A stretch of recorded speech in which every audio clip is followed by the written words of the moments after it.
Every team, every topic, everywhere. This is Believe.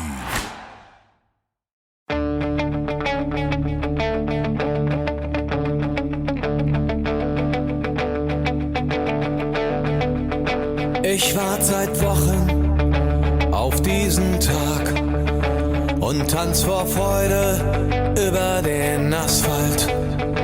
Als wär's ein Rhythmus, als gäb's ein Lied, das mich immer weiter durch die Straßen zieht.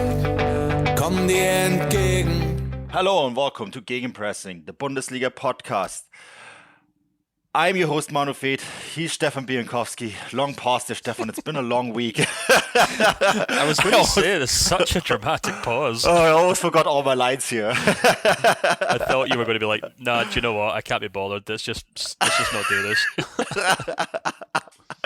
It's January. It's extremely busy for us. A very busy month for us, Stefan, on Transfermarkt, right? So, things can be a little overwhelming at times at this time of the year. It's interesting, isn't it? When the rükrunde comes around, it's so different from the start of the season because rather than having a nice, relaxing summer break, we specifically, like sports journalists, are right in the thick of it. I mean, you and I have been chasing our tails all day trying to figure out who Chelsea are signing, another 12th winger or some nonsense, and Arsenal and things. Yeah. And it kind of feels like I'm now thinking to this weekend thinking, I can finally just put my feet up, watch the football, and then I can take my mind off the busy, hectic day-to-day of work, as opposed to the start of the season where it's kind of like, I've had nothing to do for 2 weeks. I want football in my life just to do something. Very different situations. Well, you say that, but it's January, so some idiot will sign someone on Saturday. Oh, yeah. No rest for the wicked. No, it's almost over. We're more than halfway. The summer window is the more important one for business for us in some ways than January, but January is just so compressed. It's just so fast and quick fire and very stressful at times. I mean, my time zone means that I usually wake up to a flood of emails. Yeah.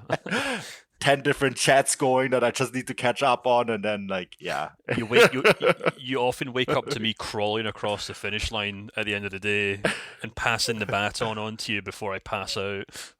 Yeah, that's a good analogy. It's not like you're walking into it; you straight up sprinting. But this is all about football and Bundesliga, and yes, we have an actual match day to discuss. We do this in association with Get German Football News. So thanks for those guys for all regularly posting this show and spreading the word on this show. Please check out their homepage as well. Bundesliga is back, Stefan, and we have lots to discuss after this break.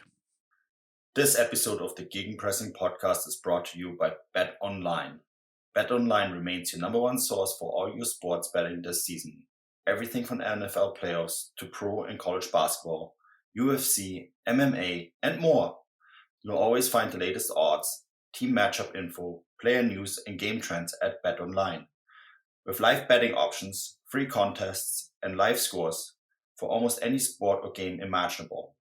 BetOnline is truly the fastest and easiest way to bet all your favorite leagues and events. Head to the website today or use your mobile device to join and receive 50% welcome bonus with your first deposit. Make sure to use the promo code BELIEVE, BLEAV, BELIEVE, to receive your rewards. betonline.ag, where the game starts. So Friday, first game, my match of the week, Leipzig against Bayern. I mean, that's such a great way to start the second half it's not even the second start of the season, to return from the winter break, right? Because the Rückrunde doesn't technically start until match day 18. This is match day 16. But this is such a huge fixture, right? Bayern Munich are currently first with 34 points. Leipzig have made their way all the way up to the table to third place, which is astonishing given the start to the season and the tumultuous time that Marco Rose walked into. He's really steered the ship into calmer waters, and this is a really, really, really big game for Leipzig. If they win this, they are 3 points within Bayern, right? And that's, you can't start the season like the winter, to go out of the winter break in a better fashion, Stefan. This is why this is my match of the week. Here's my tip first before I let you give your thoughts on this, but I actually think that this is going to be a 2-2 draw. I can't believe it. That's exactly what I've gone for. Oh, damn it. And I have to add, we don't give each other the results before we do this. No, we really don't. It's kind of terrifying how often we actually end up agreeing with one another. But no, I cannot wait for this game. So this kicks off in the UK about 7:30. Perfect time, just after dinner. You can start cracking open the beers, got your feet up. I'm really, really looking forward to this game. I don't know when it kicks off in the US. I guess it's maybe like midday maybe for West 11, Coast. 11:30 on the West Coast and 2:30 on the East Coast. Okay, so which is actually a great time. So should I just be kind of promoting kind of lunchtime beers then for people who are on a lunch break? Anyone who goes on a lunch break for beers on a Friday doesn't come back to work. Let's be honest here. Yeah, especially in Germany, I realized when I lived there. So, yeah, this is a really interesting game because obviously it's not only just a fantastic sporting event, but it's also one that probably could set the tone for how the second half of the season kicks off. You know, we could have RB Leipzig obviously upsetting Bayern and really taking initiative in the second half of the season, or we could have Bayern just really quash any concept of an upstart from Leipzig. And I think the really interesting thing is that both teams are actually missing some pretty big players. You know, we spent most of January talking about how Bayern are without Hernandez, they're without Mazraoui, Sadio Mane I think's out for this game as well. Manuel Neuer's out. So, you know, it's going to be, I mean, it's still going to be a huge, very strong Bayern team, but they're going to be missing 2 or 3 key players. But Leipzig are also missing quite a lot of players. They're actually, apparently, Gulaski is obviously still out, but Nkunku's a doubt. David Raum's doubtful. The Bundesliga website has Konrad Laimer starting for this game alongside Schlager, which I'm not entirely sure about. Something tells me that might not be the case, since Laimer might actually be announced as a Bayern player in the coming days. Or at least confirmed that he's moving to Bayern. So I think it'd be an odd one for him to start this match. I think we're probably more likely to see Haidara maybe play alongside Schlager, unless Haidara's been injured and I'm not aware of it. But I think the big one's obviously Nkunku missing for Leipzig.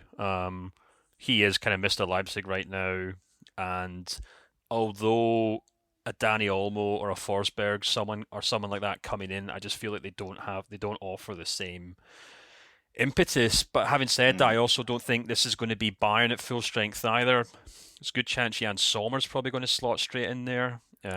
So, and I think he might be a bit kind of wary. So I think this is probably going to be a game in which both teams aren't exactly 100%. So that's why I've gone for 2-2.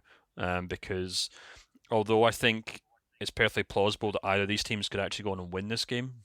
Yeah. And I did kind of start to lean towards an RB Leipzig lead win, but I think I'd be getting ahead of myself to be kind of predicting Bayern to kind of lose this. I think Bayern will be focused on making sure they don't lose this game. You know, and if that means they draw it, then so be it. This game always means goals. I've seen Leipzig against Bayern a few times in stadium. Okay, well, it's also been one of the best 0-0 draws I've ever watched my entire life. And I was very fortunate to actually see Tyler Adams and Alphonso Davies go at each other for 90 minutes, in what was an incredible show of physicality. But I've also seen like that 5-4 in that first season Leipzig were up. I seen the DFL Super Cup this season, right? Oh wow, that was this season where Leipzig almost came back, right? After getting absolutely dismantled in the first half by Bayern. And this game always has drama, and it's always close. There's often a lot of goals, even if I think the best game that I've actually seen between the two was a 0-0 draw, but there's always goals. So, yeah, I think this is going to be a really exciting start. And I think this could easily go either way, which is why it's probably going to be a 2-2 draw, which is still exciting. That's 4 goals, right, Stefan? Yeah, absolutely. No, I think it's going to be a really good, interesting match. Great game for Friday night. Yeah. And yeah, I can't wait. I really can't wait. Yeah. I should add, it looks like summer is starting. So, for those who are wondering, right? Okay, so that's the big one, the first match of the week that we have picked. Let's go to the Saturday matches. And yeah, there isn't really that much on Saturday going on. The first game here that I'm always using the Bundesliga.com app. Shout out to them for the order of the games that we pick here. And the next one is Union against Hoffenheim. And I've gone here for a narrow 2-1 Union Berlin win. While I should add that I think this game could go either way too. Yeah, I was quite tempted to suggest that Hoffenheim could cause Union some problems. They didn't really end the season particularly well, Hoffenheim, and I think they're actually perilously close to the relegation zone. They're obviously in mid-table, but they're actually only 4 points off Stuttgart, for example. Yeah. So they had a very poor start end to 2022, and the tricky thing about Hoffenheim is every week you look at that starting 11 or the players that are like the start and you think, yeah, that's a good enough team. That should do well, but something just isn't really working for them right now. And I also think what's probably going to play a bigger role here is that Union would have got a rest. They'll be well trained. Urs Fischer will have had, 2 months to work on that team? Which, if anyone who wasn't maybe paying attention or following the Bundesliga in the first half of the season, I think it's fair to say that Union really came out the blocks very strongly, and then they kind of ran out of gas in the last kind of 5 or 6 weeks of the first half of the season. And I kind of fully expect them to be back to, everything's kind of back to full system go. And I actually think they're going to quite comfortably beat Hoffenheim here. On paper, 2 very even sides, but I just feel like Union, full fitness, I think they make short work of Hoffenheim. So I've gone for 2-0 win for Union. Yeah. So we are more or less accord here, in agreement. Maybe player to watch here, new signing, Kasper Dolberg could make his debut for Hoffenheim. So interesting profile. The only thing I would preface my prediction with is that Jordan's still out for Union. So, they've obviously got Becker back, so that's fine. And I think the vast majority of the teams should be in there. But obviously, Jordan being out is still a bit of a miss for Union. So we'll see how that works out. Yeah, and of course, they lost Ryerson. I learned it's Ryerson, not Ryerson, to Dortmund. If you want to find out more about him, I did write my newsletter about that signing. Okay, and so if you want some less serious analysis about Ryerson, you can jump on my Twitter account where I poke fun at the fact that he spent 5 years in Union Berlin and the transformation from quite hunky Viking-looking guy to kind of dorky looking coffee barista is quite remarkable, to be honest with you. If that's the kind of analysis you're looking for, my Twitter account is right there, and you're welcome to it. Did this fill in? Oh man, he's going to struggle in Dortmund just because of that. You'll see. I feel like one day I'm going to interview the guy and he's going to beat me up because you'll see that tweet and I'm like, oh god, I'm so sorry. Oh dear. All right. Okay. So on a serious note, or not so serious note, Frankfurt against Schalke. I have that one next, and I actually think that Frankfurt are gonna just steamroll this poor Schalke side. So I went for a 4-0 Frankfurt win. What do you think? Yeah, I've gone for a Frankfurt win as well. I've gone for just 2-0. Just because I feel like, at the end of the day, Thomas Rice might be able to put in a kind of defensive performance for that Schalke side. Having said that, there's so many injuries in that Schalke team right now. They're missing, 1, 2, 3, 4, 5 players, and another 3 of them are doubtful as well. So this game's maybe already a write-off for Schalke, as possibly the entire season, to be honest. But no, I think Frankfurt don't have any huge injuries except for maybe Tuta. But besides that, I think they look okay. Yeah, Daichi Kamada, Randall Kolo Muani, and Evan Ndika, all players that have been in the news, all going to start Oh dear, that's not good news for Schalke as well. Paxton Aronson, for American listeners, he's probably going to be on the bench. So see if he maybe makes an appearance, which is possible if, Frankfurt do Frankfurt things to Schalke. Okay, so up next, Wolfsburg against Freiburg. And I'm actually kind of curious about this one because I think this is going to be quite tight. And I went for a 1-1 draw here, Stefan. Sorry, what? I missed your fixture you mentioned there. Wolfsburg against Freiburg. Sorry. You've gone for a draw? Yeah, 1-1. I've gone for a 2-2 draw. I think this is possibly the most interesting match on the Saturday, to be honest with you. Yeah. I feel like I'm quite surprised it's not the top spiel, to be honest with you, but I guess the teams that are in there possibly have a bigger following and a bigger kind of TV audience, so I can understand that. But I feel like Wolfsburg and Freiburg were probably two of the most interesting teams in the first half of the season. Obviously, Wolfsburg started very poorly under Kovac, and he managed to turn it around. And we kind of talked about this actually in the midweek bonus show, in the sense that I think Wolfsburg actually have a very interesting kind of young attacking side. But of course, you can't look past Freiburg, who finished in the year in second place, just a couple of points off Bayern. So really foolish to kind of discount them in that regard. So I just feel like it's going to be a high-scoring draw. And it'll be a really, really interesting game to watch, to be honest with you. I think it's probably the game I'm going to tune into on the Saturday afternoon. And yeah, it should be really good fun. Yeah, I think it's going to be definitely the most interesting of the bunch. Some interesting names to watch as well on both teams. Yeah, definitely. If I wouldn't have had any of the other two fixtures, I probably would have picked that one as my match of the week. But yeah, that's a good Saturday entertainment right there. Up next is Bochum against Hertha. And I actually think Hertha are going to win this game, Stefan. I think this is going to be a 3-1 win for them in the end. What do you think? Yeah, I actually agree with you there, to be honest with you. I've actually only gone for a 1-0 win because I think it will be quite tight. But I think I was kind of looking at the stats for how each team has performed in the Bundesliga this season compared to, how they did last season in terms of kind of goal creation. And I guess first, more importantly, just kind of down to like their XG. And actually, Hertha Berlin have the highest jump in XG per game compared to how they did the previous year.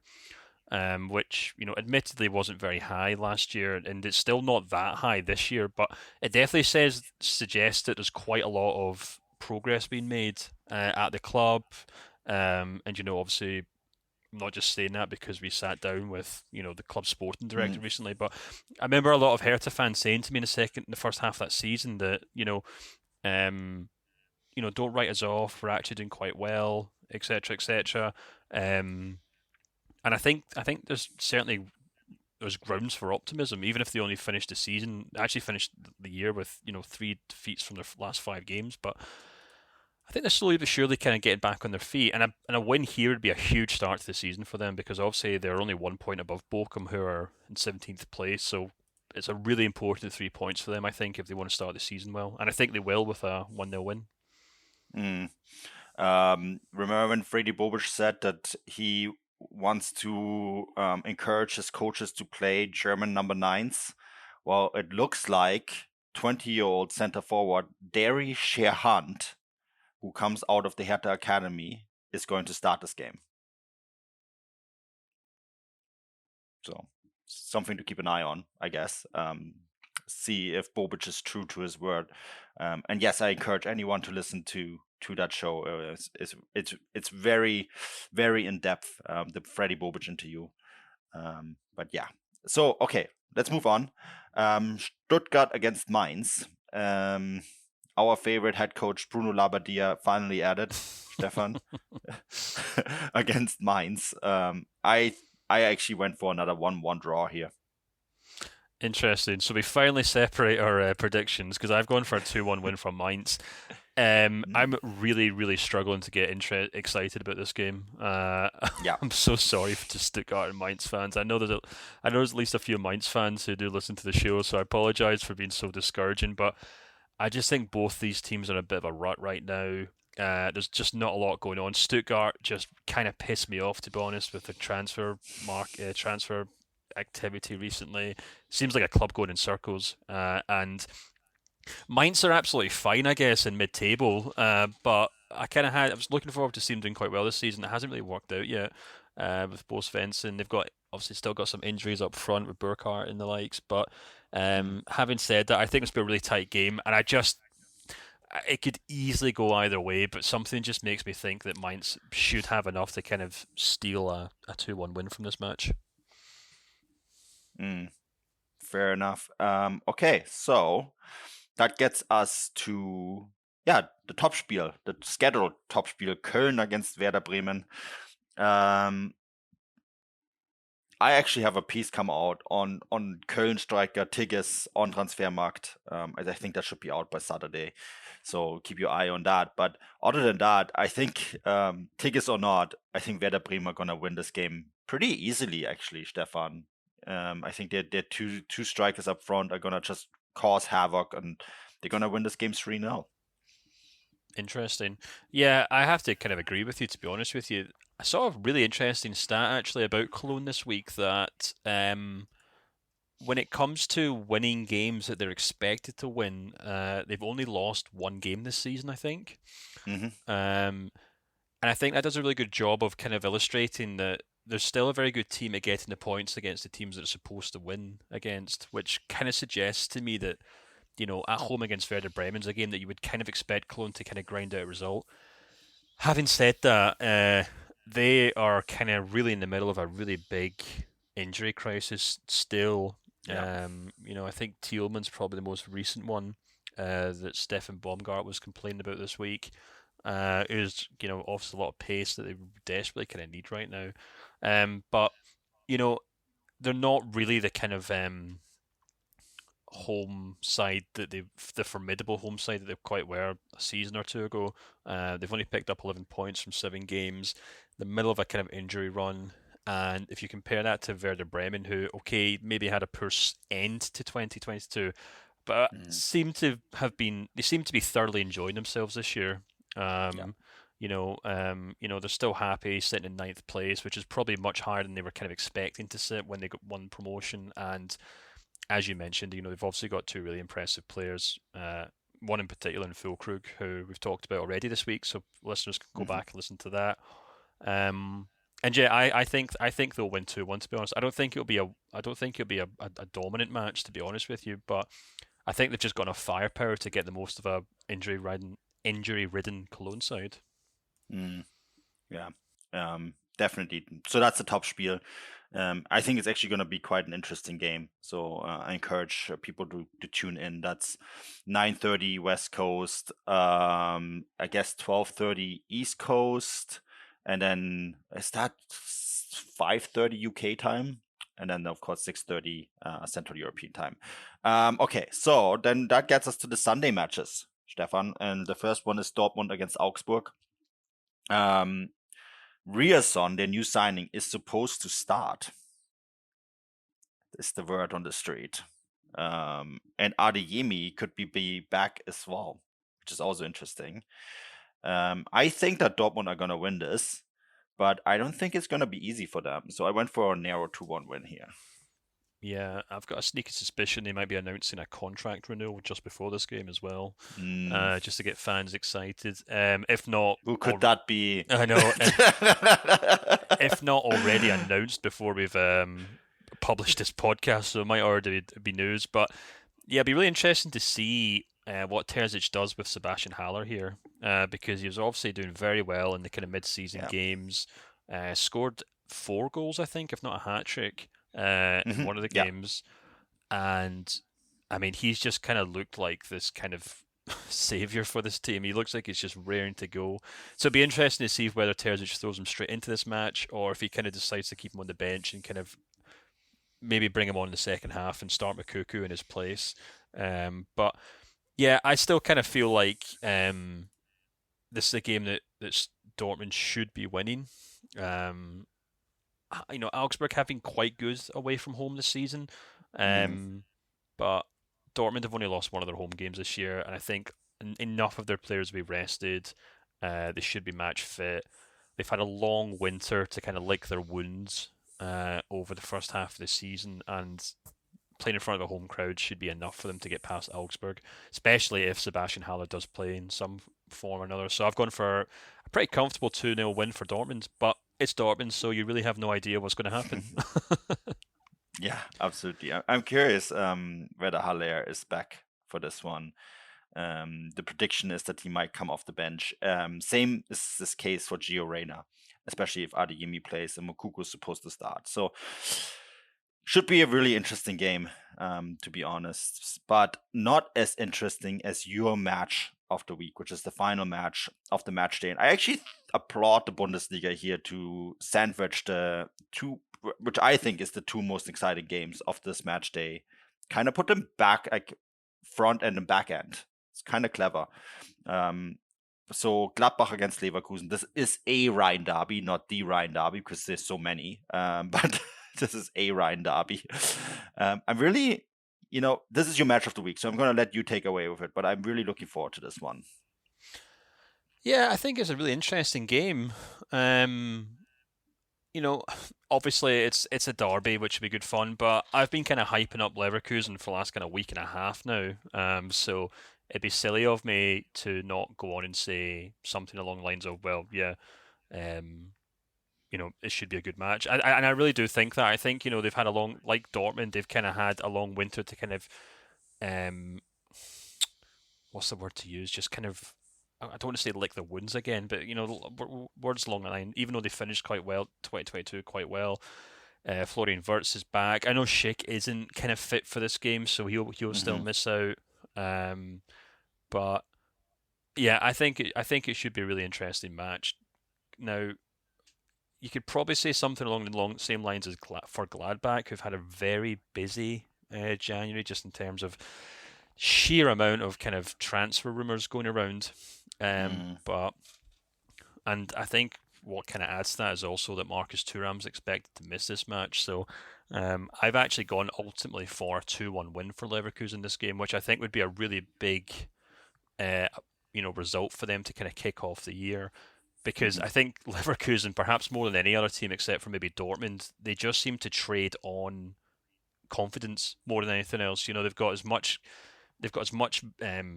potential and as much ability in that team as just about any team in the league, but they just seem to implode when there's any kind of hint of confidence hitting a snag. So beating Gladbach at Borussia Park would be a really big deal for them, I think. Big deal for Xabi Alonso as well.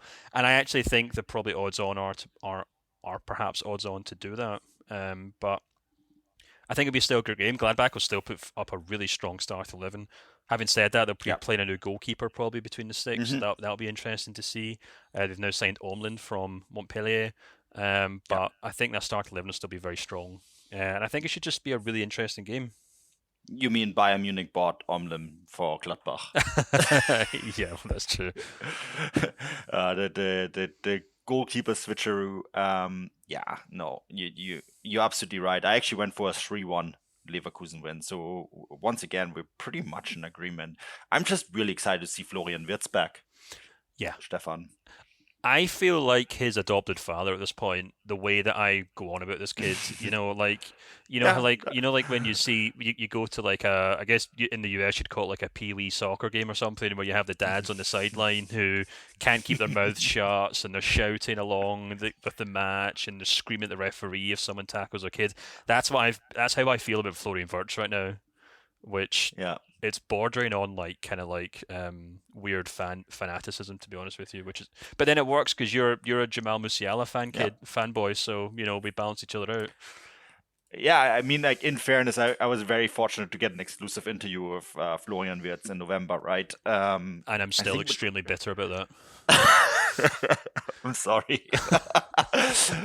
I think that was also the first exclusive interview he gave to a big outlet, which is like kind of like something I will look back to one day when he's won several Ballon d'Ors and is one of the world's best footballers and the next Lionel Messi, which is how he has been described by no other than his head coach, Xabi Alonso. Yeah, he knows a thing or two.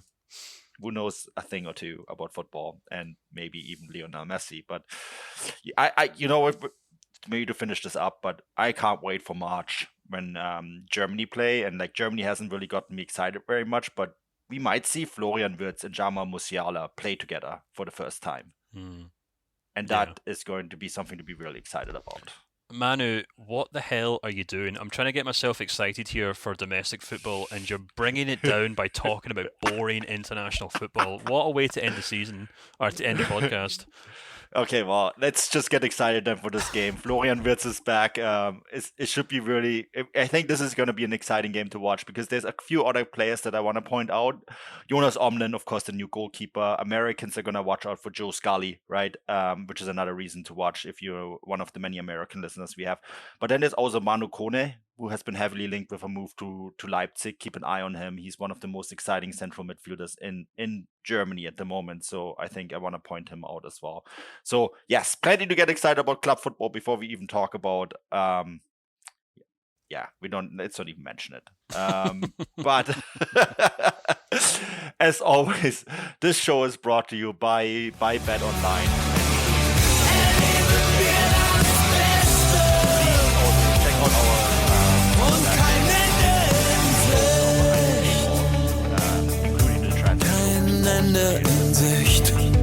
So sign up for that. I also did the article on Julian Riasson joining Borussia Dortmund and some of his underlying numbers. And Thank you for listening to Believe. You can show support to your host by subscribing to the show and giving us a 5-star rating on your preferred platform. Check us out at Believe.com and search for BLEAV on YouTube.